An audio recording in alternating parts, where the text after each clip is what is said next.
Oh, this is the best. So then they ask her about what she thinks, this other one, what she thinks the guy's looking for. Guys, in case you were wondering, they think they know. Let's hear.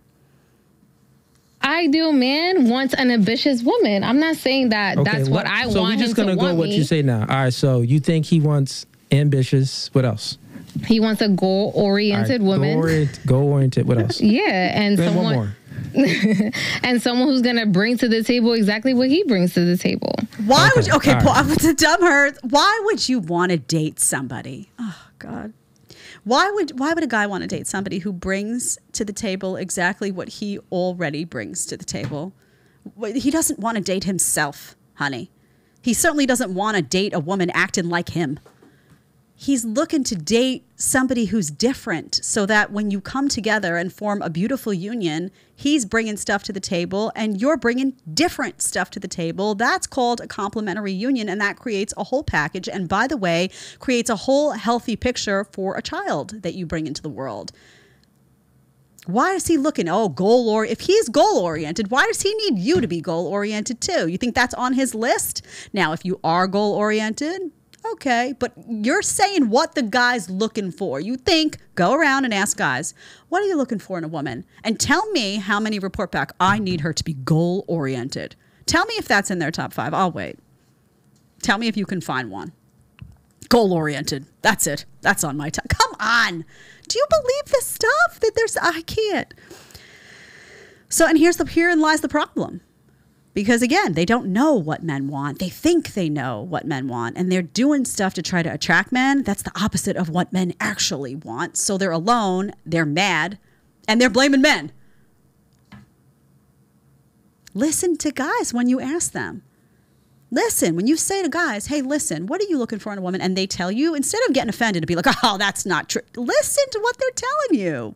If I'm not telling you got to abide by it, but open your ears and listen and say, oh, maybe my perception is not accurate. That could be why I'm alone and single and having a hard time. Okay, let me process that. Do I want to change? Maybe yes, maybe no. But at least you'll have an accurate description of what's going on. It's like thick-headedness. Okay, let's go to 10456. This is the best. Do you rather have sex with your celebrity crush or go on a romantic date with an average guy that will take you seriously? I'm going to do the first one because I already did the second one. Facts. Sorry. What about you?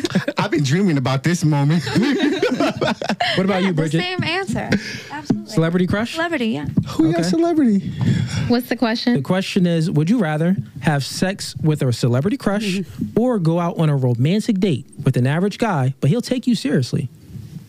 The second option.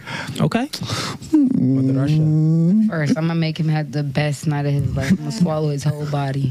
Turning him up. See, that's my money now. What about you, Destiny? I would say the second option only because I don't really fangirl. I treat everybody literally equal. I'm very humble, so you got to be humble. Second option? Oh. What's interesting to me, it's split. What's interesting to me is there are some women that would, did you hear the first couple? Oh, yeah, the one night stand. Yeah. So there's been a lot of debate in the red pill space, the manosphere space, whatever you want to call it, about identifying high value. What does that mean? Some people don't like the term at all. Some people reject the term. Some won't define it or feel that it's more subjective. I don't love the term either, but I can tell you what it's not, right? And I can tell you what I think it is if you're curious, but you're not a high value woman. Here's how I see value. And we talk about this.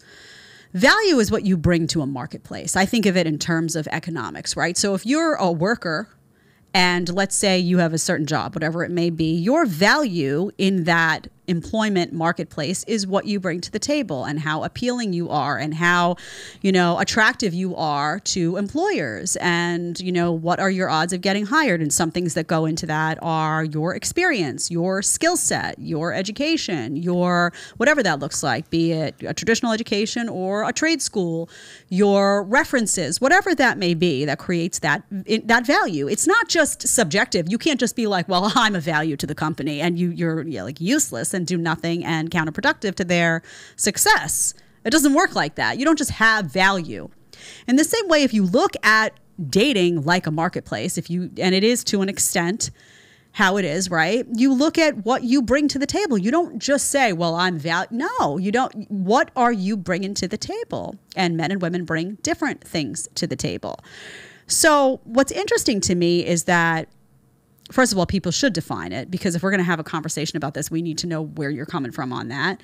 But no high value woman, no woman that is going to be desired, who's going to be wanted, who's going to be held in high esteem, both physically and character-wise, would answer that they would want to have a one-night stand with a celebrity crush over a guy that would take them seriously, treat them respectfully, and, maybe was more average in terms of income and whatnot.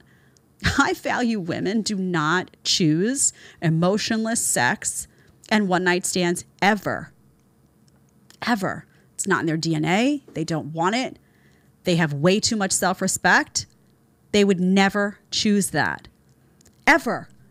So, and that's why it becomes like the message to guys, and we'll get to Sneeko at the end of this, but becomes stop wasting your time with women who are low value.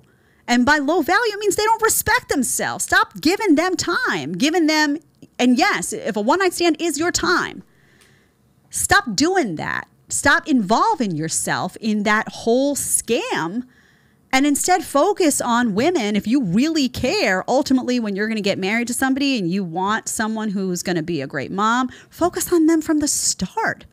Or focus on yourself and then focus on those high-quality women.